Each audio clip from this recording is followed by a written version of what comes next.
Tervist! Kes sa oled? Mina olen meie uue õpilasfirma Boxin liige. Me teeme kotiküll kiintitud toidukarpi. Nii. Sul on koolipäev. Jah.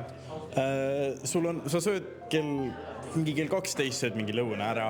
Mingi ebanormaalne, mingi majoneesis keedetud pahkahroni, midagi ebakvaliteetset. Peale seda sa pead ootama veel 3 tunni, siis sa lähed veel trenni. See on ikka nagu päris palju aega. Tead, mul on toidukarp olemas. Nagu mul ei ole probleemi.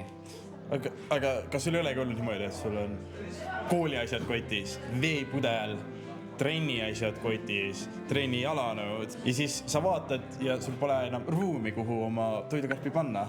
Lihtne lahendus, pane toidukarp endale koti külge. Peale seda, kui see tore müügimees mulle müüs selle laheda Boxini karbi, ma reaalselt ei vaja seda.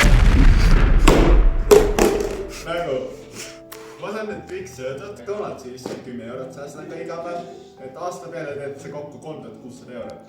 Nagu, kujuta ette, ma olen nüüd rikas reaalselt selle rahaga, mille ma kõik säästan selle toidukarbi pärast.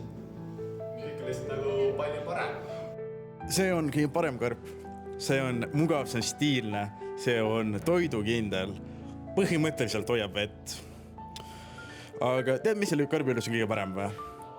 Sa ei pea olema enam sleiv koolitoidule. Sa saad süüa, millal sa tahad, sa ei pea ostma mingi Hesburgerist, McDonaldsist, KFCist, mingit ebakvaliteetset rasva. Sa saad teha endale kodus oma kvaliteetse või ja oliiviõliga endale võileibu.